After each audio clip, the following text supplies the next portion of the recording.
Hi everyone, welcome back to my channel Gitanjali Storytime in Manipuri. Ngasi wari anoba puraga lakchare ado ngasi wari se India da thokibani Maharashtra da 2022 da. Ado sigi wari se aina libase mayamna tarba matungda mayamna lakshin lobi ho akhoi da thoi haiba leibanate adagi khoi gi icha isu ichani nau singda thoi haiba leibanate ado dana season section bio na aina haijeningi hujikan gi digital matam se yamna lure ko aduga relation su yam thina line loina mak longna ba hore aduna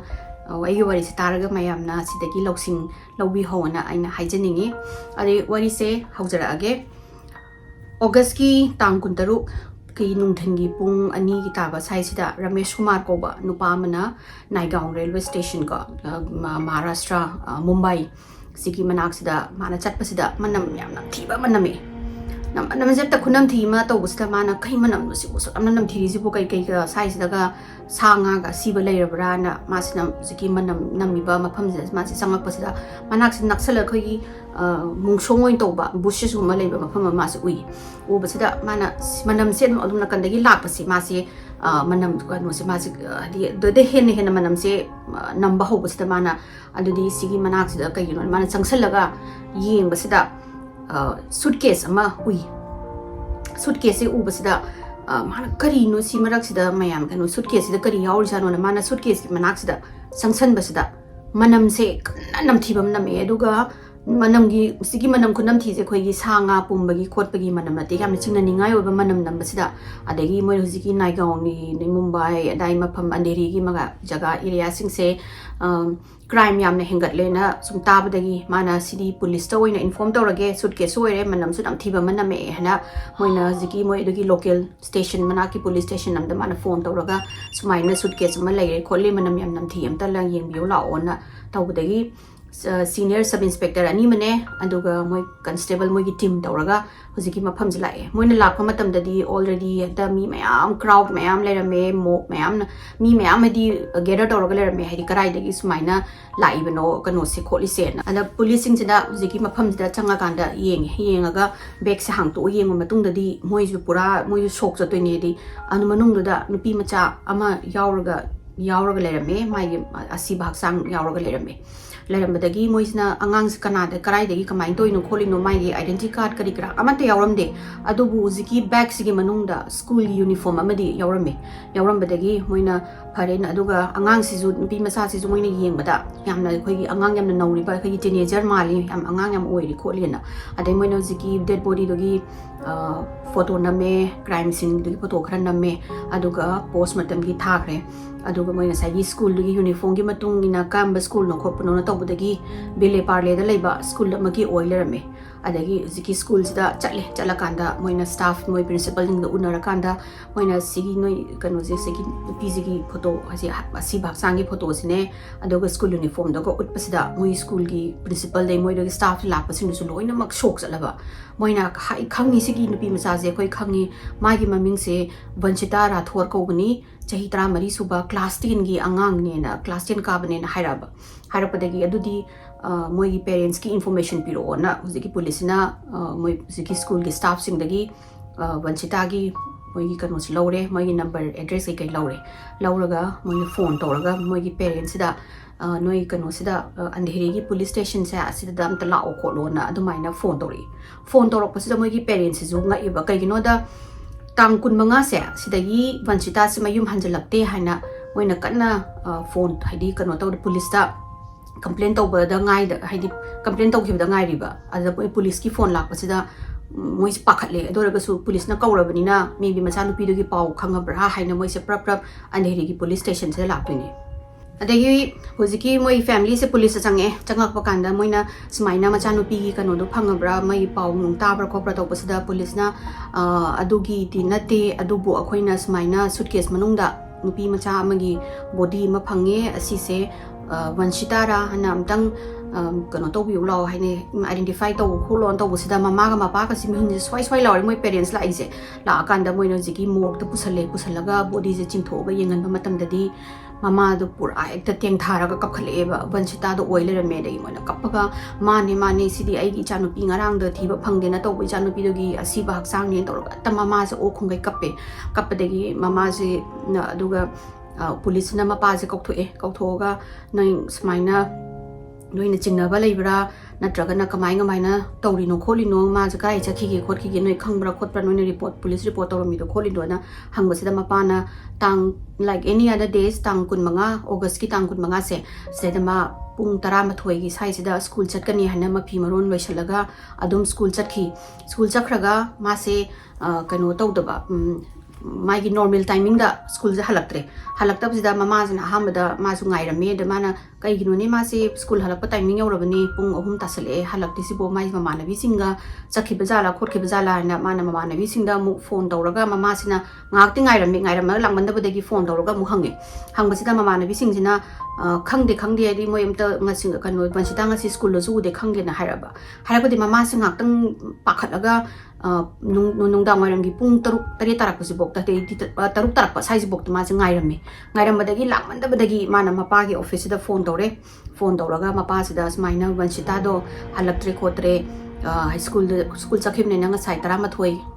nangna ba chakhibani dagi halaktre khotre aina mama na bising da su hangbada su khangdre khotre tawdagi mapa sina office ki thabak aruba loi thadu maga chele mapa ji su chela aga moi karoi le kai jing dagi ma dagi mama na bisi ke loi dai da hangba sida mayam sida loi na mang khaira ba haidi Vanshita do kono tawde ma school da nga si ude nga si thengna de loi na ma khaira pa dagi kaino ma school di chakhraga kamaina school la yorok trin na moina pakhat mandana upai lerta dana andhiri gi police station sida chalaga report tawra si na moi report la aga moi police ta haijare sumaina macha no pido sumaina tangkun manga gi school chakhraga tagi halaktre khotre na tawdagi police na phare dudi akoi thina ba tawrage aduga noi ek phangbaga noi haraki noi yum chalo aduga nongalaga pau haraga nongala kanda sumaina noina aina si bhak sangama identify taw harisin khollisin ma pasi kappadagi moise kamai adigi moina phare dudi noina chingnaba mi leibra khopra na hangwasida hoi chingnei kholi chahi kunma thoi suba santosh makwana ko ba nupa macha ma leibani mangonda chingnei en harapadagi police na kaigino noina santosh makwana da chingnari si kaigino sini ada mana smaina koina haptan muki mamangda mase smaina Santosina Sanupi gi matung de inaraga mangonda yam thina lakna khotna ba dagidi mangonda gadi disturb yam tawe tawbuda akoina kano tawguno khotkanu na mase yumda kaubadadi sumaina moi ani je khangna bane na hailerame adagi akoina chaire haidi chanupi sidi chahi 13 suda ngari bani aduga nangdi chahi kunma thoi surabani aduna nangna angang je sumaina misla kanu tawini misli tawraga magi haidi ina sumaina irang phalangda nangna taholini kholini amuk hana noi sumaina ichanupi gi kano da maningda ina ba khotpa de mangona disturb tawbose tawranu kholanu hana chai bani aduduga amuk khara leiraga amuk nupajina amuk haidi hapta muki mamangda amuk mai haidi moi ani do chapmindaramba amuk ubadagi khoina ma cha mayumda kaura khoi yumda kaure santose kauraga amuk chai sineba chairaga nang amuk hana sida uragadi ai khoi yaroi dogni ko police ta thokani korkani haraga ma thadokhimni ma mali sini adai police na phare dodi nang santos ki number piro mai gi aduduga monda phone toro kholaga ma ngum thiragen hairi ada Vanshita gi family se kana legi habda mai gi mapa kanhaya lal Rathod ko mane adagi mama Bhavana Rathod mai gi mache ama Mitali Rathod nam leido mana khoi dagi atombi ne aduga Vanshita si su yam thina khoi gi amna happy go lucky angang nupi macha mane ma na chawra kanda blogger ga oiraga adagi mayam da mai gi YouTube channel hangaga mai gi blogging toba live blogging adagi di travel gi blogging tawningi khotningi tawjaba angang ni adagi di ma chawra khotlaga yamna chawra ga leibani khotpani adubu mai gi kanu se em se mana pamjaba se khangu tata haidi mangjaren mama se kappaga ai cha gi mi hat pase tadi thibiyo kholo aina tawdagi police na phare akoi try di tawrage koina we will try our best ko haidi mana ngambang makhai loina mak try tawgani aduga noina chingnari si su akoi sigi mari makhong ju thigalage na adagi police na phone se santos ki phone se tawbasida mai phone se switch off laibadagi magi mayum address se moina thigalaga mayum satpasida mama na madi ngarang dagi la kanu tawdri yumda hanjalaktre khotre na hairi हाइरपदगी मोइना ए अदुदी कदाइदा मा चलमगनी खोकनी हांगसिदा खंगदे मागी phone सु लोइना switch off तौरे खोले तौबदगी पुलिस सु चिंगनारे हाइदि ममा नंग मोय ngसाइगी वंशितागी पेरेंट्स ना कन्हैया लालगा बावनागा चिंगनारी से चुममनी कगिनोदा माना फत्तबा क्राइम अमा तौरुबगी मासना मयुमदा हलक्ट्रनी दुगा मागी फोन सु स्विच ऑफ लेनिना पुलिस ना मागी फोन कईका फंगदबदगी मागी नंबर से सर्विलेंस थम्मे सर्विलेंस थम्बसिदा सर्विलेंस की थ्रू द मोइना कइनोमा फंगनी हाइदि ऑगस्ट की तांग 16 से असिगी सैसा मा कनोगी संतोष की फोन से 10 सेकेंड खकी ऑन तौवेबा ऑन तौरमिसिजु अहमदाबाद की रेलवे स्टेशन अमदा ऑन तौबा हाइदि थेंगनाये अयुक कनोगी अयुक nganta पुंग 5:40 मुक्ताब साइसिदा फंगबदगी पुलिस की मोगी टीम अमा तौरगा हुजिकी अहमदाबाद की रेलवे स्टेशन से चलगा कोई थीरे दगी मोइना अहमदाबाद मोइना लेगदी माय होटल नुंगदेल नत्रगना स्टेशन लेबा मीसिंग जे खंगमगनी हाइना कनो मोइना कोई हंगे हाइदि संतोष कौबा असुमाइना कनो खंगब्रा खोटब्रा तौरगा दगिदी मागी फोन नंबर जे ट्रेस तौर कोई थीबसिदा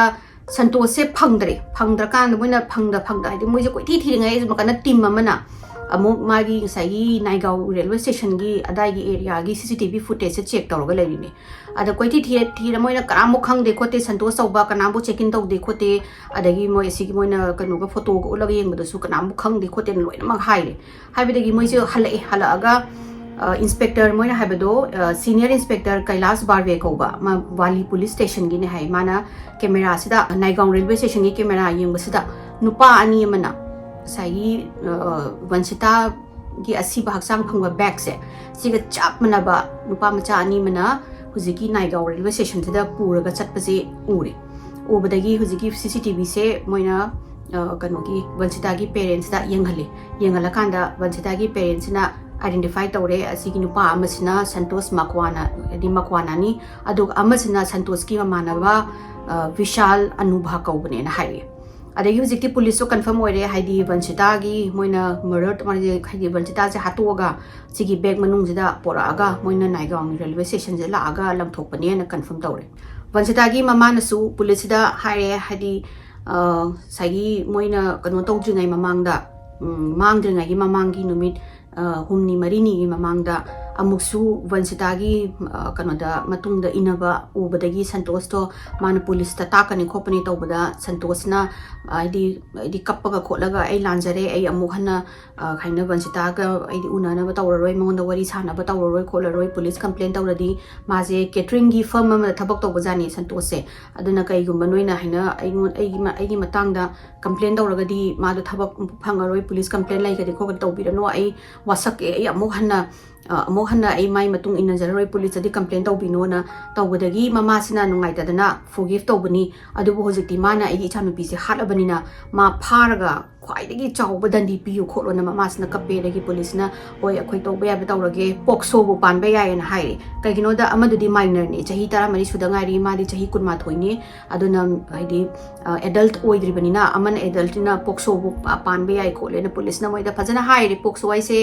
अंडर एज अंगांगदा कोई स्माइना नुंसी नमथाक तौबा खोतना दगी रिलेशन लाइबसे सिजे याम चाउबा क्राइम नि हाइ इंडिया दा पोक्सो पालगदी पाक मा पांदगा पाक थोपा करी बेल गा फंगदबा जेल गे पाक थोपा से फंगदबा माले दुदना कीदना मासु माइना हामददी ममादुना फॉरगिव तौबिरोबनी दुबु हंतक्ति तौबिनो ख्वाइदगी दंडी पियो हाइबनिना पुलिसना सु होय अदुगु मपान गे खोट के काइना वासे अदे पुलिस की मोइगी कनो से इन्वेस्टिगेशन जे कंतौ हले यांखले हाइदि कराइदा कमाइना तौबा मोइना कदाइ चखरिनो खोटखिनोना अदा पुलिस ना इन्वेस्टिगेशन तौबगी मतुंगिना मोइना थाजरी से संतोष से विशालगा कनो गुजरात अहमदाबाद तनिना गुजरात की साइसिदा सोइदन नोलम दौमाली मोइसे थाजरे अदगी साइगी मुंबई की पुलिस सिंजिना मोइगी अहमदाबाद की पुलिस ता कांटेक्ट तौरगा असमाइना गुजरात असमाइना नुपा मचा मोइ अनि सिदैदा कनो क्राइम तौरगा हाइदि मी नुपी मचा हालमगा चेन गरे खोट खरे मोइ फोटो थाराके खोलके मोइगी अदुदो नोइ अमतंग समना थियो खोलोना तौबदगी फोटो गैजे मोइना फेक्स तौनदना खोतना नंबर से आदि फोटो गसे थानारे थाबदगी अहमदाबाद की पुलिस सिंजिना सिटी दुमादि अहमदाबाद से क्वाइदे चाउब सिटी ने को गुजरात हाइदि मुंबई से क्वाइदे चाउब सिटी नि दना महाराष्ट्र दा दुमाइना गुजरात से चाउवे दुना मोइना चेक तौदोइसे एकता खुयाम तौरेबा अदुबु अहमदाबाद की पुलिस ना हाइदि मोइ कोऑपरेट तौगे खोटके ना हाइरागा मोइसु थिग हाइदि Santos ki matang da thijan ba hore railway station kari karak to ko yenga CCTV as the hours and hours of CCTV se yenga kanda moina clue ma phangni Ahmedabad ki police na phangi se train ama Ahmedabad ki railway station da pung mangaga mininifu ni thoi gi ayuk kisida kano tawre sini stop tawre sini ba August ki tang kuntarok sida aduga sigi ki matam da ne ba sigi timing sida ni ngasai Santos ki magi phone lo second tara khak un oirami se adai police na jong phange hedi ngasai train Bangalore dagi na amasula isne ba laaga Vasai ga Naigaon railway station sida su pass tawa masula I aduga Ahmedabad ki railway station da khami asigi phangbadagi moina train ani madi khame amana Mumbai dagi na Ahmedabad lakpa ma adagi amana Bangalore dagi lakpa ma asi phangmadagi moina phare dodi huziki train ani tigi lakpa gi timing se asigi CCTV atopa mayam yengmada moiji ma kati mako ngawramina sigi railway station gi timing se asigi ani sida oina concentrate tawra se na moi phangba railway station adai dagi loina CCTV je kano tawraga khongal team ma sare aduga moina sina police ma'am sina hours and hours wiki kano CCTV sida sagi moina piriba Mumbai dagi laiba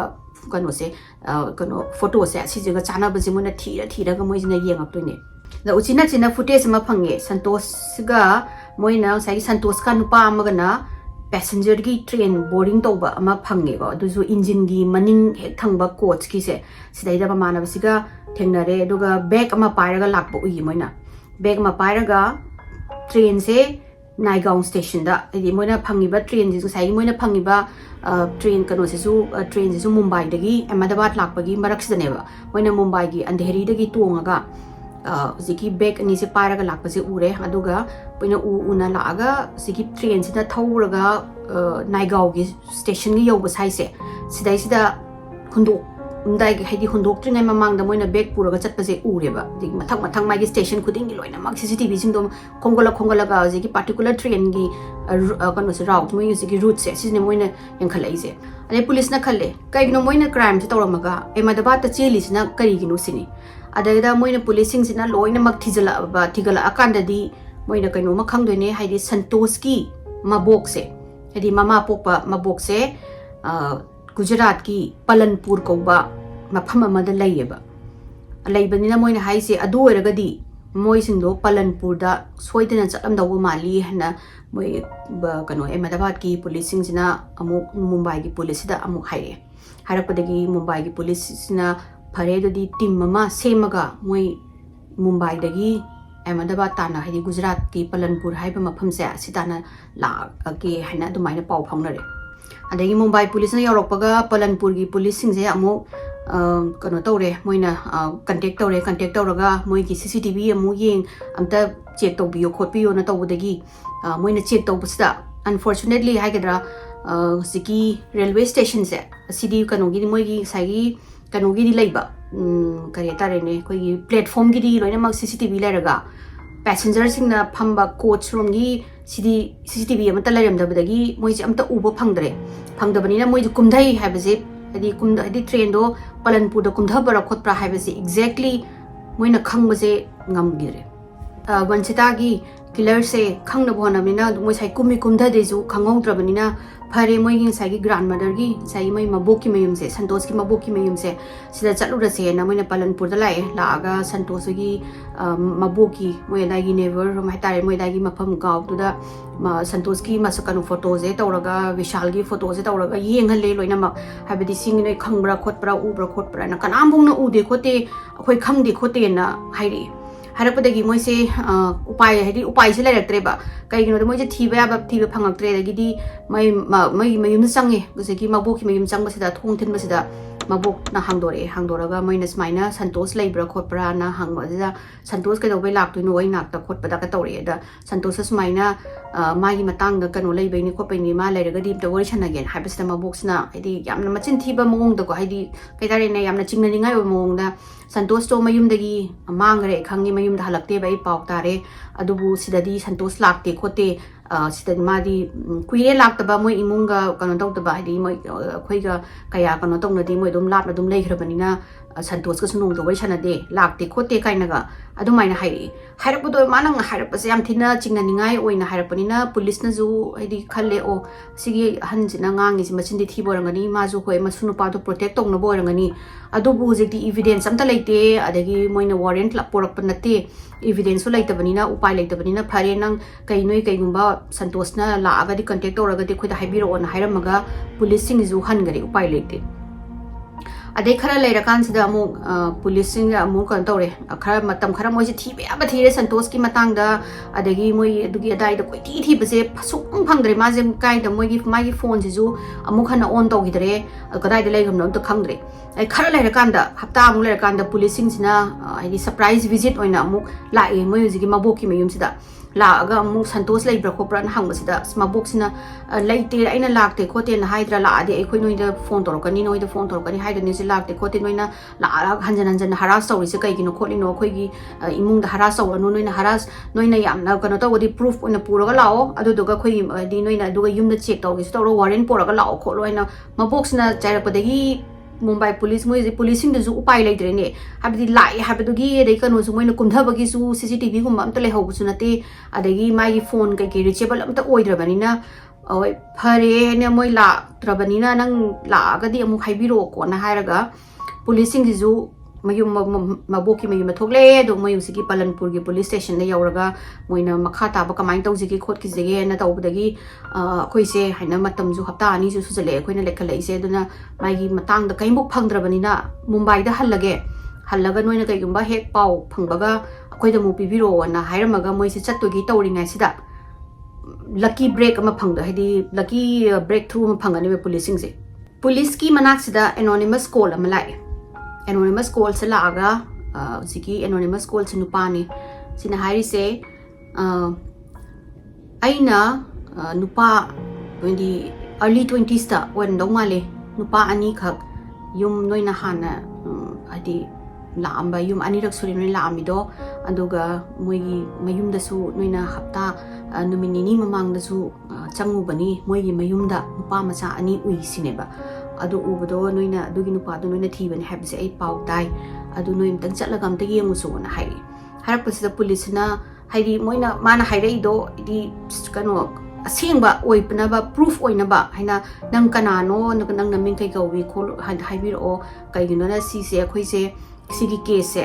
kano tok dok ni kusala bane phana kuire khoi tha ma phajale e khoina thira ije adon nang sengna haidi amana karano na lit among tip among pi chaluraga mung lairam da tip ama pi chaloga lairam de do nang asengba sigi je tip se nang se chumme haibase haina bamta nangi kanano haibiro kholo to bose nupa sina ai haining de khote aina ai ming ai kano high identity se high uraga di amu ai haingwai amu problem da laini khone to budagi policing sina real haidi reassure tawre haidi ka inbox tawre akhoi nang naming tha ka inbox haidu oi kholoi aduga nang just nang help to gi boy na khoi nang on reward point na tawgani adu khairo kholo nang kamaina aseng manang kanano ko panto udagi nupa sina maming ji hai raga maming ji di mo police na release tawre ko aduga man hairis nupa sina hairi se huziki santos ki mabok siga moiga kitang property gi matang da khara dispute lai bajani lai baduda mana perfect revenge ne hadi sumaina police na thiba lakpa mi singje aina hai basina revenge oigedra haina khanbadagi ai inform torokpani khotpani na tawbudagi police sina thank you so much na tawraga ma phare ai hoina gi matang da kai haira roina haira nupa sigi identity se lotle lopadagi kotakta moi sigi palanpur gi police khara ne Mumbai police na tawraga moi gi mabok sigi mayum stana laga loina mak surround toksalaga mayum sida hantakti thong se thilaga hangdorakpasida adum imung da direct sangsan baneba changjalakanda Santos ka mamana baga se chien do gi tawle me maning lomda ado chien gi tawba police na phare phabadagi phudatle aidi noina kai karai da noina hangai lai no kholi no na dagi ko ina mai justice to noina kana tawraga haidi asukoi be noina lot na khotana lai mana chinthi bana hanubi moi jiki ahan sigi moi gi mabok sigi moi family atopa member sing da ju moi ju ju phagalaga palanpur gi station da puraga lai Ziki anizina police evade tawrise 34 days ni ko man evade tawmise adagi sai moigi palanpur da magi relatives di Santos ki mari matagi moina phab di palanpur da dum noi ta horon thamame duga Santos ka Vishal ga sidi pharga Mumbai tana pore Mumbai da puraga moina phajana chathi mawngda phudatlane duga questioning tawasida ani do easily break down tawre de moidu proof lai ramina hena noi sigi bags na sidani Vanshita yaurami je kari gino halido kholido ina hamda di moisu koina kaim tawde khote na tawrame adubu police ki adi strict interrogation gi matung da di animak break tawraga wari se sumaina lirak toine Vanshita ga Santosh ka se 2022 August moi zigi August kun manga sigi mamang da 8 months mamang da moi ni se Facebook da thengnab jani Facebook da thengnaraga Santosh na hana friends my friend request ka thajalakan Vanshita jina friends ka se accept tawre tawraga moi ani se wari sanabdagi chatting tawbadagi wari yam dum sanare nungdang ayungdang tumdagi dagi number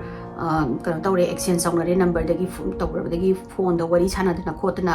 tawre dagi phone sanabadagi physically masak oina physical oina mu unare unabase anambana Vishal gi mayum da unai hai Vishal gi mayum sidana mama mapa se officer khiba timing thabak chakhiba timing sida kanambo leite jan moi mayum do Vishal natana adana Vishal na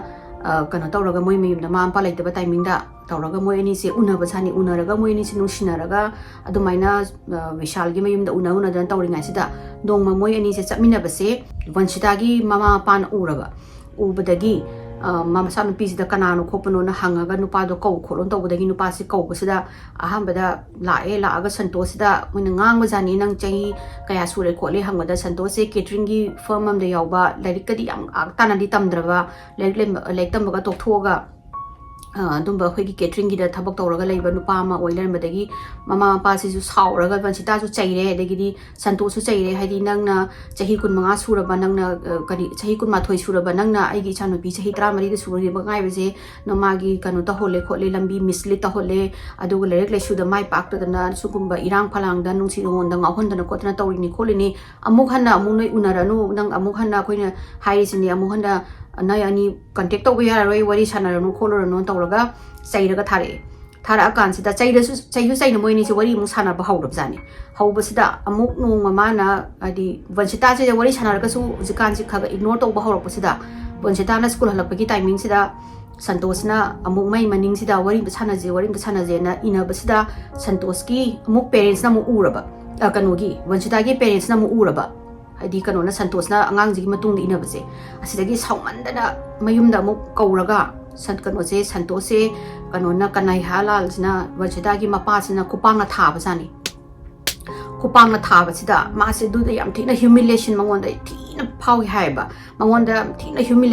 yamna humiliating oiba thawdo oigiba do yam ikai giba mayam mamangda adi koksulaga mayum do manung yogdabida mayam mamangda kupang na thaba jani lambi da thaba da ekta ma se ikai oi nong yam thina sauningaga mana khangi haiba asigi Rathod family se asida di ma revenge longnena adubu mana revenge longdoi se karamai longdoi no na Vishal ga mabani je nungdang ga je yu tha ga wari sana ba jani yu mathak ta ga karamai na ai yam thini kai ba nang mi mamang da mayam mamang da kupang tha ba khot pa moina du taw ba moina khara pisa pai re haina yu sita ba khot ba kai na taw da Santosh se ta loira ba jani da gi Vishal je hu hapchale mana mamana ba sing sida mamana ba sida mana da na Vanshita na kyam phara da na khola da na ma da na usita ba khot ba nang laman du khum ai ju nang mating taw ni khot ni kai na ga moini jingang na ra kan da moini sina plan na ma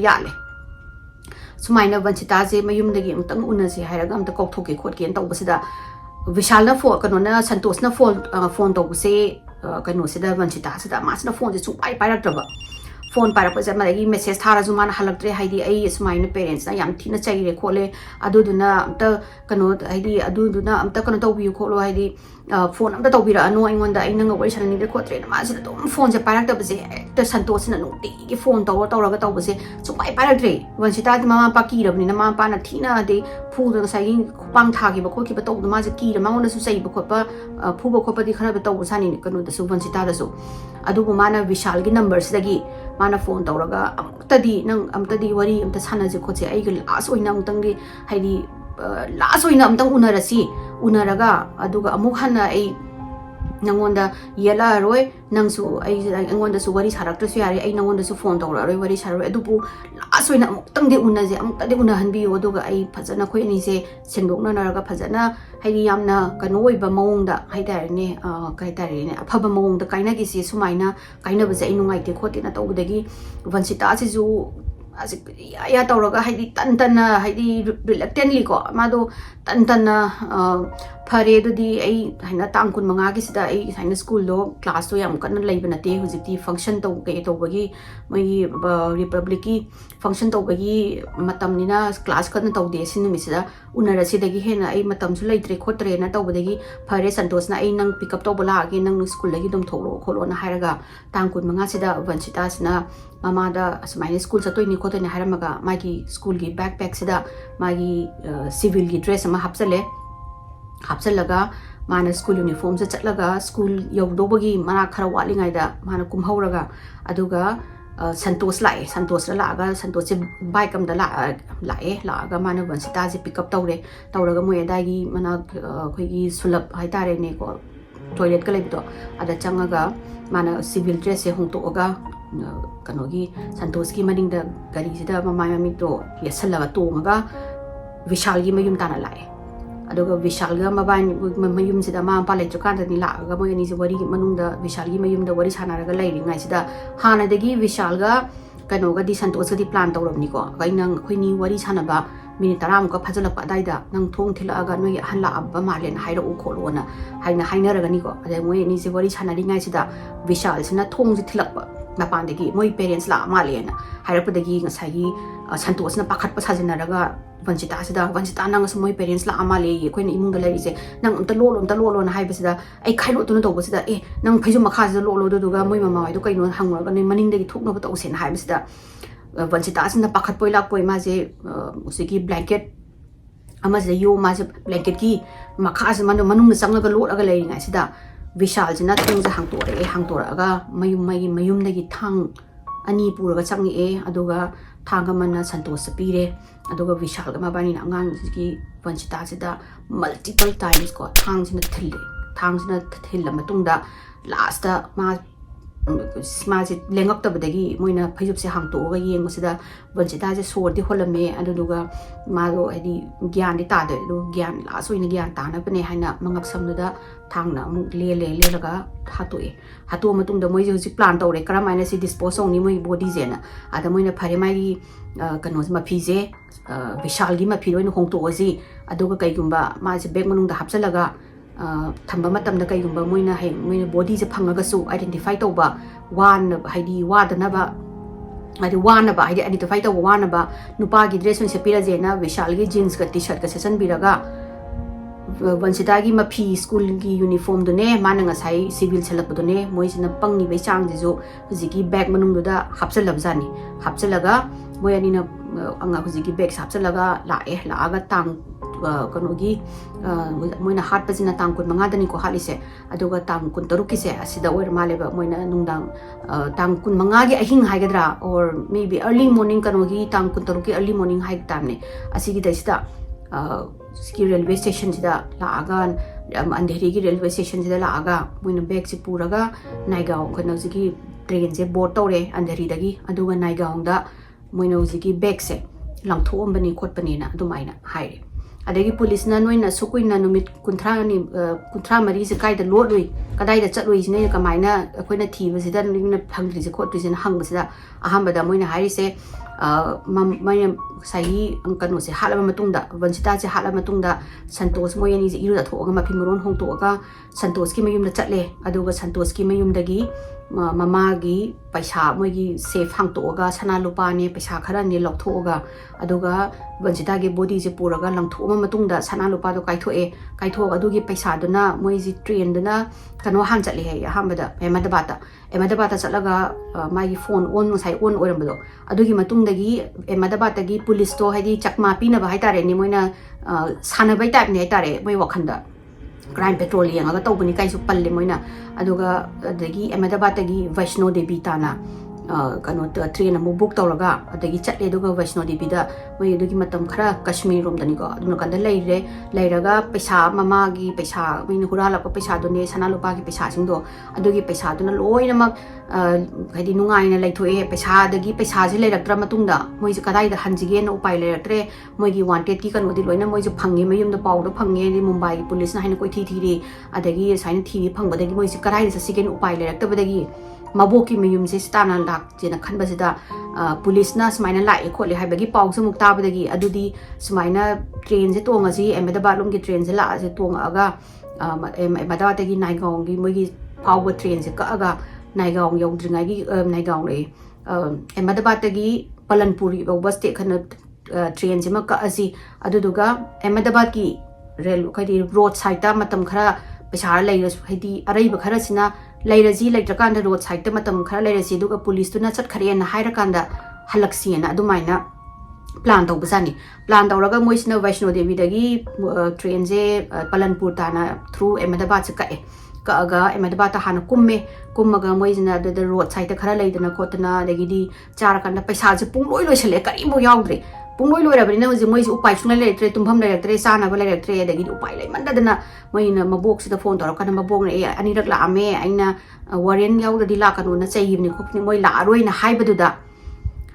ꯑꯗꯩꯗꯤ ꯄꯨꯂꯤꯁꯇꯣ ꯂꯥꯛꯑꯔꯣꯏꯅ ꯈꯜꯂꯒ ꯄꯂꯟꯄꯨꯔꯒꯤ ꯍꯧꯖꯤꯛꯀꯤ ꯇ꯭ꯔꯦꯟꯒꯤ ꯀꯩꯅꯣꯁꯦ ꯐꯥꯔꯒ ꯂꯥꯛꯑꯒ ꯃꯕꯣꯛꯀꯤ ꯃꯌꯨꯝꯗ ꯌꯧꯕ ꯅꯣꯡꯉꯥꯟꯕꯗꯅꯤ ꯄꯨꯂꯤꯁꯅ ꯂꯥꯛꯑꯒ ꯐꯥꯔꯤꯁꯦꯅ ꯑꯗꯨꯃꯥꯏꯅ ꯁꯟꯇꯣꯁꯅ ꯋꯥꯔꯤꯁꯦ ꯂꯣꯏꯅ ꯂꯤꯊꯣꯔꯛꯑꯦ ꯑꯗꯩ ꯄꯨꯂꯤꯁꯅ ꯃꯣꯏ ꯑꯅꯤꯒꯤ ꯀꯩꯅꯣꯁꯦ ꯁ꯭ꯇꯦꯠꯃꯦꯟꯗꯣ ꯔꯦꯀꯣꯔꯗ ꯇꯧꯔꯦ ꯔꯦꯀꯣꯔꯗ ꯇꯧꯔꯒ ꯆꯥꯔꯖ ꯁꯤꯠ ꯐꯥꯏꯜ ꯇꯧꯔꯦ ꯃꯗꯒꯤ ꯑꯗꯨꯒ ꯃꯔꯗꯔ ꯀꯦꯁꯇ ꯃꯣꯏ ꯑꯅꯤꯁꯦ ꯄꯥꯜꯂꯦ ꯑꯗꯨꯒ ꯃꯣꯏ ꯉꯁꯥꯏꯒꯤ ꯃꯔꯗꯔ ꯋꯦꯄꯟꯗꯨꯗꯣ ꯀꯗꯥꯏꯗꯅꯣ ꯊꯤꯕ ꯃꯇꯝꯗ ꯑꯟꯙꯦꯔꯤꯒꯤ ꯑꯀꯥꯏ ꯑꯇꯣꯏ ꯇꯧꯔꯕ ꯌꯨꯝ ꯁꯪ ꯑꯃꯗ ꯂꯩꯔꯝꯃꯦ ꯃꯣꯏꯅ ꯑꯗꯨꯁꯨ ꯎꯠꯂ ꯃꯇꯨꯡꯗ ꯍꯧꯖꯤꯛꯁꯦ ꯃꯣꯏꯁꯦ ꯀꯣꯔꯠꯇꯗꯤ ꯄꯨꯊꯣꯛꯑꯦ ꯍꯥꯏ ꯑꯗꯨꯗꯨꯒ ꯀꯦꯁꯁꯤꯗꯤ ꯍꯧꯖꯤꯛ ꯄꯦꯟꯗꯤꯡ ꯇꯧꯔꯤ ꯃꯥꯜꯂꯦ ꯑꯗꯨꯒ ꯃꯣꯏꯒꯤ ꯉꯁꯥꯏꯒꯤ ꯚꯟꯁꯤꯇꯥꯒꯤ ꯄꯦꯔꯦꯟꯁꯅꯗꯤ ꯁꯤꯕꯒꯤ ꯆꯩꯔꯥꯛ ꯃꯣꯏ ꯑꯅꯤꯃꯛꯇ ꯄꯤꯅꯕ ꯑꯗꯨꯒ ꯀꯩꯒꯨꯝꯕ ꯁꯤꯕꯒꯤ ꯆꯩꯔꯥꯛꯁꯦ ꯃꯣꯏꯅ ꯄꯤꯗ꯭ꯔꯒꯅ ꯄꯣꯛꯁꯣ ꯄꯥꯜꯂꯒ ꯃꯇꯝ ꯆꯨꯞꯄ ꯖꯦꯜꯗ ꯂꯩꯕ ꯃꯄꯨꯟꯁꯤ ꯆꯨꯞꯄ ꯃꯄꯥꯟ ꯊꯣꯛꯂꯛꯇꯕ ꯑꯗꯨꯒ ꯑꯩꯈꯣꯏꯒꯤ ꯀꯔꯤ ꯁꯖꯥ ꯀꯥꯏꯗꯣ ꯍꯥꯏꯗꯤ ꯀꯩ ꯍꯥꯏꯇꯥꯔꯦꯅꯦ ꯈ꯭ꯋꯥꯏꯗꯒꯤ ꯌꯥꯝꯃꯕ ꯀꯩꯅꯣ ꯄꯤꯌꯨ ꯄꯅꯤꯁꯃꯦꯟ ꯄꯤꯌꯨ ꯈꯣꯠꯂꯣꯅ ꯑꯗꯨꯃꯥꯏꯅ ꯀꯟꯅ ꯍꯧꯖꯤꯛ ꯀꯣꯔꯠꯇ ꯀꯟꯅ ꯃꯣꯏꯒꯤ ꯔꯤꯖꯜꯠꯁꯦ ꯍꯥꯏꯗꯣꯛꯇꯔꯤ ꯄꯦꯟꯗꯤꯡꯗ ꯂꯩꯔꯤ ꯑꯩꯈꯣꯏꯒꯤ ꯏꯟꯗꯤꯌꯥꯒꯤ ꯀꯦꯁ ꯍꯥꯏꯔꯦ ꯀꯔꯝ ꯀꯥꯟꯗ ꯂꯣꯏꯗꯣꯏꯅꯣ ꯈꯪꯗꯦ ꯕꯠ good thing is ꯃꯣꯏ ꯍꯧꯖꯤꯛ ꯃꯣꯏ ꯖꯦꯜꯗ ꯂꯩꯔꯒ ꯃꯣꯏꯅ ꯂꯩꯕ ꯖꯦꯜꯁꯤꯁꯨ ꯌꯥꯝ ꯊꯤꯅ ꯂꯦꯕꯔ ꯇꯧꯔꯒ ꯂꯩꯕ ꯖꯦꯜ ꯑꯃꯗ ꯊꯝꯕ ꯃꯥꯜꯂꯦ ꯑꯗꯨꯅ ꯖꯦꯜꯒꯤ ꯀꯟꯗꯤꯁꯟꯗꯣ ꯅꯨꯡꯉꯥꯏꯇꯦ ꯈꯣꯠꯇꯦ ꯀꯥꯏꯅꯒꯁꯨ ꯀꯝꯄ꯭ꯂꯦꯟꯒ ꯇꯧꯋꯦ ꯍꯥꯏ ꯑꯗꯨ ꯑꯣꯏꯔꯒꯁꯨ ꯍꯧꯖꯤꯛ ꯏꯟꯗꯤꯌꯥꯗꯗꯤ ꯂꯩꯔꯝꯃꯤ ꯃꯣꯏ ꯀꯔꯤꯝꯐꯥꯎ ꯎꯄꯥꯏ ꯂꯩꯇ꯭ꯔꯦ ꯏꯟꯗꯤꯌꯥꯒꯤ ꯖꯦꯜ ꯍꯥꯏꯔꯦꯗꯅ ꯍꯧꯖꯤꯛ ꯃꯣꯏꯅ ꯂꯩꯔꯤꯕ ꯀꯟꯗꯤꯁꯟꯁꯦ ꯋꯔꯁ ꯀꯟꯗꯤꯁꯟꯗ ꯍꯧꯖꯤꯛ ꯂꯩꯔꯝꯗꯣꯏꯅꯤ ꯃꯣꯏꯅ ꯉꯥꯏꯍꯥꯛꯀꯤ ꯍꯥꯏꯗꯤ ꯉꯥꯏꯍꯥꯛꯇꯪꯈꯛꯀꯤ ꯁꯥꯎꯅꯤꯡꯕꯒꯤꯕꯨ ꯃꯤꯒꯤ ꯅꯨꯄꯤ ꯃꯆꯥꯗꯨꯕꯨ ꯍꯥꯏꯗꯤ ꯍꯧꯒꯠꯂꯛꯇ ꯉꯥꯏꯔꯤꯕ ꯇꯤꯅꯦꯖꯔꯗꯨꯕꯨ ꯍꯥꯠꯂꯒ ꯃꯣꯏ ꯍꯥꯏꯗꯤ ꯃꯣꯏꯗꯣ ꯑꯁꯨꯃꯥꯏꯅ ꯄꯨꯂꯤꯁꯅ ꯐꯥꯔꯣꯏ ꯄꯨꯂꯤꯁꯀꯤ ꯀꯩꯅꯣꯗꯒꯤ ꯑꯗꯒꯤ ꯂꯣꯒꯤ ꯃꯈꯥꯗꯒꯤ ꯃꯣꯏꯅ ꯆꯦꯟꯕ ꯉꯝꯅꯦꯅ ꯈꯜꯂꯨꯕ ꯃꯣꯏꯗꯣ ꯑꯄꯪꯕꯅꯦ ꯑꯗꯣ ꯄꯟꯁꯤꯇꯥꯒꯤ ꯃꯃꯥꯅꯁꯨ ꯑꯗꯨꯅꯦꯕ ꯍꯥꯏꯔꯤꯗꯣ ꯃꯃꯥ ꯃꯄꯥꯁꯤꯅ ꯍꯥꯏꯁꯦ ꯖꯁ ꯑꯩꯈꯣꯏꯅ ꯍ꯭ꯌꯨꯃꯤꯂꯦꯠ ꯇꯧꯈꯤꯕ ꯍꯥꯏꯗꯤ ꯃꯆꯥ ꯑꯄꯤꯛꯄ ꯍ꯭ꯌꯨꯃꯤꯂꯦꯁꯟ ꯑꯃꯈꯛ ꯇꯧꯕꯒꯤꯃꯛꯇꯗ ꯃꯣꯏꯅ ꯑꯆꯧꯅ ꯆꯥꯎꯕ ꯔꯤꯚꯦꯟꯁ ꯑꯩꯈꯣꯏꯗ ꯂꯧꯕꯁꯦ ꯑꯩꯒꯤ ꯏꯆꯥ ꯄꯤꯛꯈ꯭ꯔꯕ ꯑꯩꯒꯤ ꯏꯆꯥ ꯂꯩꯁꯥꯕꯤ ꯐꯒꯠꯂꯛꯇ ꯉꯥꯏꯔꯤꯕ ꯑꯉꯥꯡ ꯑꯣꯏꯔꯤꯕ ꯍꯥꯏꯗꯤ ꯃꯄꯨꯟꯁꯤꯗꯣ ꯃꯌꯥꯝ ꯂꯩꯔꯤꯕꯅꯦꯕ ꯃꯥꯏ ꯃꯃꯥꯡꯗ ꯍꯥꯏꯗꯤ ꯆꯍꯤ 13 ꯍꯥꯏꯁꯦ ꯖꯁ ꯇꯤꯅꯦꯖꯔ ꯑꯣꯏꯔꯛꯇ ꯉꯥꯏꯔꯤꯕꯅꯤ ꯑꯗꯨꯕꯨ ꯃꯣꯏꯅ ꯉꯥꯏꯍꯥꯛꯀꯤ ꯁꯥꯎꯅꯤꯡꯕꯒꯤꯃꯛꯇꯗ ꯑꯗꯨꯃꯥꯏꯅ ꯑꯩꯒꯤ ꯏꯆꯥꯕꯨ ꯍꯥꯠꯄ ꯄꯨꯟꯁꯤ ꯆꯨꯞꯄ ꯃꯥ ꯐꯣꯔꯒꯤꯐ ꯇꯧꯔꯣꯏ ꯑꯗꯨꯒ ꯃꯄꯨꯟꯁꯤ ꯆꯨꯞꯄ ꯃꯣꯏ ꯁꯤꯕꯒꯤ ꯆꯩꯔꯥꯛꯁꯤꯅ ꯌꯥꯝꯅ ꯀꯩꯒꯨꯝꯕ ꯌꯥꯝꯅ ꯏꯖꯤ ꯑꯣꯏꯕ ꯂꯝꯕꯤ ꯑꯣꯏꯔꯒꯗꯤ ꯄꯨꯟꯁꯤ ꯆꯨꯞꯄ ꯍꯥꯔꯁ ꯀꯟꯗꯤꯁꯟꯗ ꯖꯦꯜꯗ ꯊꯝꯕ ꯍꯥꯏꯅ ꯍꯧꯖꯤꯛ ꯐꯥꯎꯕ ꯃꯣꯏ ꯑꯗꯨꯝ ꯀꯟꯅ ꯑꯄꯤꯜ ꯇꯧꯔꯒ ꯐꯥꯏꯠ ꯇꯧꯔꯤ ꯑꯗꯨꯅ ꯃꯌꯥꯝ ꯑꯩ ꯋꯥꯔꯤꯁꯦ ꯀꯩ ꯈꯟꯒꯦ ꯃꯌꯥꯝꯁꯨ ꯑꯁꯨꯃꯥꯏꯅ ꯅꯨꯡꯁꯤꯅꯕꯒꯤ ꯀꯥꯏꯅꯔꯕ ꯌꯥꯝ ꯊꯤꯅ ꯈꯠꯅꯔ ꯆꯩꯅꯔꯒ ꯀꯥꯏꯅꯕꯗ ꯑꯃꯨꯛꯇꯪ ꯂꯥꯁ ꯑꯣꯏꯅ ꯎꯅꯖꯦ ꯍꯥꯏꯕꯁꯤꯗ ꯎꯅꯕ ꯆꯠꯂꯨꯕꯗ ꯊꯣꯛꯄ ꯀ꯭ꯔꯥꯏꯝꯁꯦ ꯑꯩ ꯐꯅꯌꯥꯝ ꯊꯦꯡꯅꯔꯦ ꯐꯅꯌꯥꯝꯁꯨ ꯄꯥꯔꯦ ꯑꯗꯨꯅ ꯃꯌꯥꯝꯁꯨ ꯆꯦꯛꯁꯤꯟꯕꯤꯌꯨ ꯀꯔꯤꯒꯨꯝꯕ ꯑꯉꯥꯡ ꯍꯥꯏꯗꯤ ꯑꯦꯗꯜꯠ ꯑꯃꯒ ꯃꯥꯏꯅꯔ ꯑꯃꯒ ꯅꯨꯡꯁꯤꯅꯕ ꯌꯥꯗꯦ ꯃꯣꯏ ꯑꯅꯤꯒꯤ ꯃꯔꯛꯇ ꯔꯤꯂꯦꯁꯟ ꯊꯝꯕ ꯌꯥꯗꯦ ꯑꯗꯣ ꯀꯔꯤꯒꯨꯝꯕ ꯐꯤꯖꯤꯀꯦꯜ ꯔꯤꯂꯦꯁꯟ ꯊꯝꯃꯨꯔꯒꯗꯤ ꯅꯨꯄꯥꯗꯣ ꯄꯣꯛꯁꯣ ꯄꯥꯟꯕ ꯌꯥꯝꯅ ꯂꯥꯏ ꯀꯩꯒꯤꯅꯣꯗ ꯏꯠꯁ ꯀꯥꯏꯟ ꯑꯣꯐ ꯔꯦꯞ ꯍꯥꯏꯗꯤ ꯑꯉꯥꯡꯗꯣ ꯏꯖꯠ ꯃꯥꯡꯍꯟꯕꯤꯕꯒ ꯆꯞ ꯃꯥꯟꯅꯩ ꯑꯗꯨꯅ ꯑꯦꯅꯤ ꯅꯨꯄꯤ ꯑꯣꯏꯁꯅꯨ ꯅꯨꯄꯤꯅ ꯑꯦꯗꯜꯠ ꯑꯣꯏꯔꯒ ꯅꯨꯄꯥ ꯃꯆꯥꯅ ꯃꯥꯏꯅꯔ ꯑꯣꯏꯕ ꯅꯠꯇ꯭ꯔꯒꯅ ꯅꯨꯄꯤꯅ ꯃꯥꯏꯅꯔ ꯑꯣꯏꯔꯒ ꯅꯨꯄꯥꯅ ꯑꯦꯗꯜꯠ ꯑꯣꯏꯔꯒ ꯑꯁꯤꯒꯨꯝꯕ ꯔꯤꯂꯦꯁꯟꯁꯦ ꯂꯩꯔꯒꯗꯤ ꯃꯌꯥꯝꯅ ꯈꯪꯉꯒꯗꯤ ꯏꯠꯁ ꯑ ꯀ꯭ꯔꯥꯏꯝꯅꯤ ꯊꯤꯡꯕꯤꯌꯨ ꯃꯣꯏꯗ ꯐꯖꯅ ꯍꯥꯏꯕꯤꯌꯨ ꯀꯔꯤꯒꯤꯅꯣ ꯍꯥꯏꯕꯗ ꯑꯉꯥꯡ ꯇꯤꯅꯦꯖꯔ ꯍꯥꯏꯕ ꯏꯟꯈꯠꯂꯛꯏꯁꯤꯗꯤ ꯃꯣꯏꯗꯤ ꯑꯆꯨꯝ ꯃꯔꯥꯡ ꯈꯪꯄꯣꯠꯇꯦ ꯑꯦꯗꯜꯇꯨꯅ ꯐꯖꯅ ꯒ꯭ꯔꯨꯃꯤꯡ ꯇꯧꯔꯒ ꯐꯖꯅ ꯁꯨꯝꯍꯠꯂꯒ ꯑꯉꯥꯡꯁꯤ ꯂꯝꯕꯤ ꯐꯠꯇꯕꯗ ꯆꯠꯍꯟꯕꯁꯤ ꯌꯥꯝ ꯊꯤꯅ ꯂꯥꯏ ꯑꯗꯨꯅ ꯃꯌꯥꯝꯁꯨ ꯑꯩꯒꯤ ꯋꯥꯔꯤꯁꯤ ꯇꯥꯔꯒ ꯏꯆꯥ ꯏꯁꯨ ꯏꯆꯤꯟ ꯏꯅꯥꯎ ꯑꯗꯒꯤꯗꯤ ꯈꯪꯅꯕ ꯀꯩꯔꯣꯜ ꯂꯩꯀꯥꯏ ꯌꯥꯎꯔꯕ ꯇꯤꯟꯅꯕ ꯈꯣꯠꯄ ꯌꯥꯎꯔꯒꯗꯤ ꯁꯤꯁꯦ ꯑꯔꯥꯟꯕꯅꯤ ꯃꯥꯏꯅꯔ ꯑꯃꯒ ꯑꯦꯗꯜꯠ ꯑꯃꯒ ꯔꯤꯂꯦꯁꯟ ꯂꯩꯕ ꯁꯨꯡꯌꯥ ꯌꯥꯗꯦ ꯀꯣꯏꯅꯕ ꯅꯨꯡꯁꯤꯅꯕ ꯌꯥꯗꯦ ꯍꯥꯏꯕꯁꯦ ꯑꯩ ꯍꯥꯏꯖꯅꯤꯡꯉꯤ ꯑꯗꯩ ꯋꯥꯔꯤꯁꯦ ꯁꯤꯗ ꯃꯇꯥꯡꯁꯤꯗ ꯂꯣꯏꯁꯤꯟꯖꯔꯒꯦ ꯃꯌꯥꯝꯅ ꯑꯩꯒꯤ ꯋꯥꯔꯤꯁꯤ ꯅꯨꯡꯉꯥꯏꯔꯒꯗꯤ ꯂꯥꯏꯛ ꯇꯧꯕꯤꯔꯝꯃꯨ ꯁꯦꯌꯔ ꯇꯧꯕꯤꯔꯝꯃꯨ ꯁꯕꯁꯀ꯭ꯔꯥꯏꯕ ꯇꯧꯕꯤꯔꯝꯃꯨ ꯑꯗꯨ ꯃꯊꯪꯒꯤ ꯋꯥꯔꯤꯗ ꯑꯃꯨꯛ ꯊꯦꯡꯅꯔꯁꯤ ꯃꯌꯥꯝ ꯕꯥꯏ